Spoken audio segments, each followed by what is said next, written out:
Welcome to the show, after the show. What happens right after the show? Cheers. Clink. Clink. You actually have a mug, I don't. I actually have a mug today. Oh, man. Pretty fantastic. Pretty fantastic. So this video was one... I'm re-listening to Goblet. Well, I was re-listening to Goblet over all of our Christmas travels. And... Oh, I was so sure it was right. Like... Oh, like the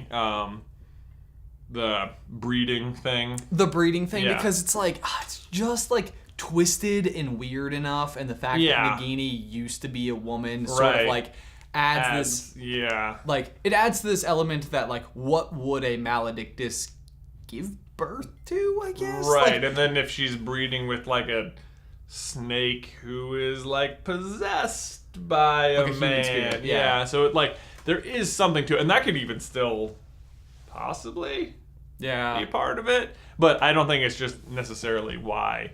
Initially, man, we were looking back. I only think I caught this because you were listening to Goblet. I listened to Sorcerer's Stone on the drive home, which you can listen to in like one shot. Really? That's just like it's like only 8 hours long of listening, and we had like a 10-hour drive. So so that's not that bad. Not bad. Oh man. The other thing about this particular video topic though is that like there's always been this quote, and we've talked about it so many times, where like whatever J.K. Rowling explained to her editor about how he got back into like humanoid form is supposed to be this disgusting process. Yeah. We've obsessed over it. We've talked about it so many times. Yeah. The problem is because it's so disgusting, it's almost like, can you make a video? Yeah, exactly. Yeah. So the topic itself felt very inappropriate and like very just like kind of morbid and gross, and I was like, this feels... This was the problem I was going through up until I hit the roadblock from the Sorcerer's Stone line. I was like, I love this. Well, I don't love this topic. The idea felt like it worked in the strangest way, but then I really couldn't decide whether or not there was an acceptable way to make the video without it just being like... That is why I phrased it as the like, you have this and this, I think you could do the math. Right. Then if you can't do the math, then it's like, don't overthink it. Don't overthink it, yeah. Like if you're too young to understand what the math is, then it's okay. Don't worry about it. Don't worry about it. Oh man. Yeah. But yeah, that would not just be dark magic, that would just be like dark. Period. Dark. Full stop. Yeah. Kind of horrifying. So, I don't know. Yeah, he's definitely like, especially because the little baby thing that he's supposed to be. Like, it's scaly. It's scaly. Yeah. Like, it specifically says scaly. Oh, but then the other issue with it is at King's Cross at the end, like when Harry's Horcrux is in the process of dying, I guess, like under the bench. Yeah. It goes back to that little form. Right. Like the descriptors are almost...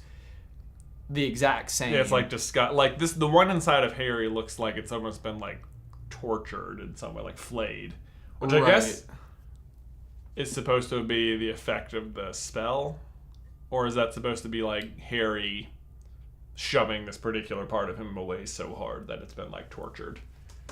No, I don't know. I think it might be part of the spell.